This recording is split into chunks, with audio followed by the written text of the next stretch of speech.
yang terdampak. Dengarkan dulu. Saya melihat negara tidak pernah hadir di hadapan saya. Bukan kedaulatan negara sekarang sedang dikooptasi oleh perusahaan-perusahaan. Pagar bambu sepanjang 30,16 km di pesisir pantai utara Tangerang menjadi perbincangan luas di masyarakat. Tetapi sampai saat ini tak kunjung ada titik terang siapa dalang di balik pagar misterius itu. Pihak-pihak terkait mulai dari Kementerian Kelautan dan Perikanan, polisi, hingga pemerintah daerah setempat yang mestinya mengetahui aktivitas pemagaran itu semuanya bungkam dan tidak tahu menahu. Suatu hal yang sangat janggal dan aneh. Aktivitas lalu lalang yang dikerjakan sejak sekitar 2023 lalu itu ternyata tidak ada yang mengetahui, termasuk pengawas pantai yang biasa berpatroli di sekitar lokasi pemagaran.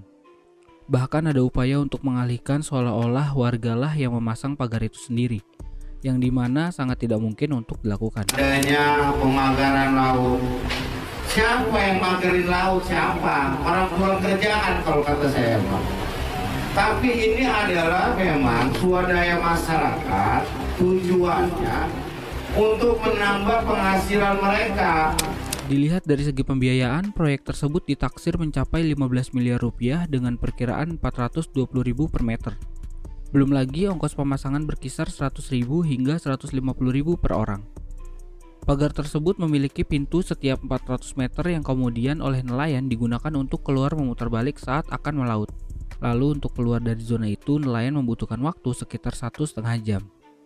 Dua hal ini menunjukkan bahwa tidak mungkin masyarakat membangun sendiri pagar tersebut.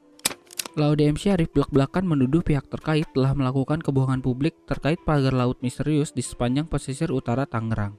Aktivis lingkungan dan mantan komisioner KPK itu merasakan ada keanehan yang berlipat ganda di situ. Ini kan sebenarnya ini adalah kejahatan atas lingkungan dan alam sebenarnya ya. Dan mungkin korupsi ya, dan mungkin korupsi. Kalau korupsi saja dan seperti perdagangan narkoba itu biasa disembunyikan. Bisa ditaruh dalam sepatu, bahkan masuk ke dalam celana dalam, banyak yang bahkan ditelan, yaitu untuk nggak diketahui polisi dan aparat penegak hukum itu tinggi kemungkinannya. Tapi kalau memagar laut sampai dengan 30 km, terus semua pemerintah yang relevan bilang tidak mengetahui. Sepanjang batas iya, pantainya Kabupaten Tangerang. Iya makanya, misalnya tidak mengetahui, itu pasti pertama adalah kebohongan dan pembohongan publik yang luar biasa. Pagar bambu 30 km di Tangerang ini membentang melewati 16 desa dalam 6 kecamatan, mulai dari desa Muncung hingga desa Paku Haji.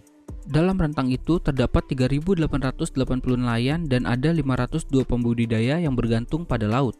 PLT Direktur Penataan Ruang Laut Suharyanto mengatakan Kementerian Kelautan dan Perikanan sudah melakukan investigasi sejak September 2024, termasuk menganalisis peta citra satelit dan rekaman geotagging selama 30 tahun terakhir. Hasilnya menunjukkan bahwa area tersebut tidak pernah berbentuk darat atau tanah dan didominasi sedimentasi bukan abrasi.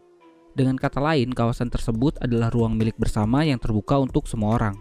Ini diatur melalui Undang-Undang Nomor 6 Tahun 2023 tentang Cipta Kerja, Putusan Mahkamah Konstitusi, dan diatur dalam Permen KP Nomor 28 Tahun 2021 tentang penyelenggaraan penataan ruang laut yang berlaku untuk pemerintah, pemerintah daerah, masyarakat, pelaku usaha, dan pengguna ruang laut lainnya.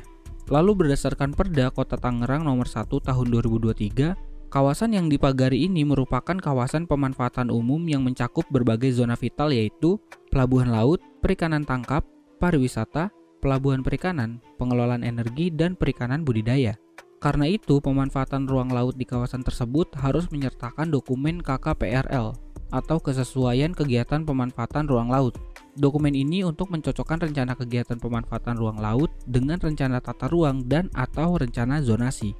Sementara sejauh ini belum ada pihak-pihak yang menunjukkan dokumen tersebut. Tapi anehnya, Ombudsman mengatakan bahwa kawasan tersebut sudah memiliki sertifikat hak milik. Menurut LBH Jakarta, pada kegiatan pemagaran tersebut ada pasal-pasal dalam beberapa undang-undang yang berpotensi ditabrak. Fadil Alfatan, Direktur LBH Jakarta, menjelaskan beberapa pasal yang bisa menjerat pelaku pemagaran laut itu. Undang-undang pesisir dan pulau-pulau kecil kan harus ada yang disebut persetujuan kesesuaian kegiatan pemanfaatan ruang laut gitu ya, atau PKKPRL. Nah, dalam konteks kasus ini, ya kami tidak melihat adanya satu entitas yang dapat izin itu atau dapat persetujuan itu. Bahkan berdasarkan beberapa pemberitaan atau bahkan statement resmi Ombudsman, mereka bilang ada sertifikat hak milik di situ. Ini kan kacau ya. Ruang darat kok ada sertifikat hak milik, sedangkan regulasinya khusus harus ada PKK-PRL tadi. Pasal 71 Undang-Undang Pesisir mengatakan jika ada pelanggaran administrasi akan disanksi mulai dari teguran tertulis hingga denda. Lalu pasal 75 di undang-undang yang sama mengatakan jika tanpa persetujuan masyarakat dalam pemagaran itu ada ancaman pidana paling lama 5 tahun dan denda 500 juta rupiah. Fadil Al-Fatan juga bilang pemagaran ini memiliki dampak bagi ekosistem laut. Ketika pemanfaatan laut merusak ekosistem laut, maka akan diancam pidana penjara 2 tahun paling rendah dan maksimal 10 tahun. Lalu denda secara akumulatif sebesar 2 miliar rupiah hingga 10 miliar rupiah. Lebih lanjut, ada Undang-Undang PPLH terutama di pasal 99. Di situ ada delik pidana apabila ada kegiatan yang menurunkan kualitas ekosistem udara, darat atau laut, ancamannya pidana 3 tahun penjara. Pasal KUHP juga bisa dikenakan karena ada ruang publik yang diprivatisasi secara sepihak oleh entitas yang masih simpang siur. Belakangan muncul kelompok masyarakat yang menamakan diri Jaringan Rakyat Pantura atau JRP yang mengatakan bahwa pagar tersebut dibangun oleh masyarakat secara urunan untuk mencegah abrasi. Menurut Laude M. Syarif, itu sangat tidak mungkin karena masyarakat pasti tidak punya uang untuk membangun sebesar itu. Menurut Laude, beredar kabar Agung Sedayu Group disebut sebagai dalang kasus tersebut, tetapi ini masih perlu pembuktian lebih lanjut. Dan dari hasil investigasi Tempo menjelaskan dugaan kuat adanya keterlibatan Agung Sedayu Group dan Salim Group. Korporasi ini sedang membangun PIK 2 dengan konsep waterfront city berkelas dunia di lahan seluas 1000 hektar, jauh lebih luas dari PIK 1. PIK 2 ini berada di Kosambi, Kabupaten Tangerang. Proyek pemagaran laut ini diduga kuat bagian dari perluasan pembangunan PIK 2. Walaupun perwakilan manajemen PIK 2, Tony, membantah adanya keterlibatan pihaknya dalam pembangunan bambu yang berlapis-lapis berbentuk labirin itu. Laude mendorong KKP, polisi, Kementerian Perhubungan, pemerintah kota, pemerintah provinsi, bahkan Kementerian Pertanian untuk mengambil langkah dalam kasus tersebut. Pemilik proyek ini itu bisa mendiamkan negara dengan seluruh aparatnya dalam rentang waktu sudah 1 tahunan. Bahkan mungkin lebih itu mulai dari awal-awal seperti itu. Berarti dia pemilik modal yang sangat besar dan pasti dia telah menutup mulut dan mata para pejabat. Terlebih lagi menurut laporan Kiara, kejadian pemagaran laut seperti ini sudah terjadi di beberapa wilayah Indonesia mulai dari Pulau Sangiang, Pari, Rempang, Aceh, Ponto, hingga Wawenni. Dan yang baru terungkap di Bekasi. LBH Jakarta sejak September 2024 sudah mendengar proyek pemagaran ini. Mereka melakukan penelusuran pada 25 Desember dan dalam temuannya memang ada pemagaran tersebut. Nelayan tradisional kesulitan untuk beraktivitas dan menjaring ikan di sekitar lokasi pemagaran yang sangat panjang tersebut. Namun warga tidak berani berbicara soal apa yang menderanya itu.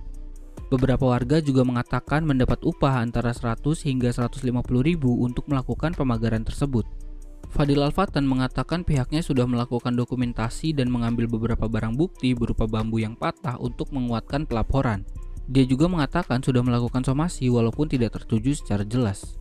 Tetapi bagi pihak yang melakukan itu, untuk segera mengakui dan melakukan pembersihan selama 3 kali 24 jam.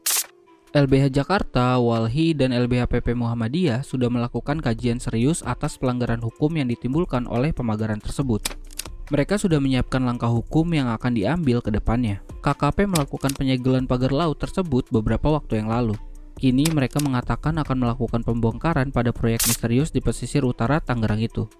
Direktur Pengawasan Pengelolaan Sumber Daya Perikanan KKP, Halid K. Yusuf mengatakan dalam waktu sehari 2 hari ini akan dilakukan pembongkaran.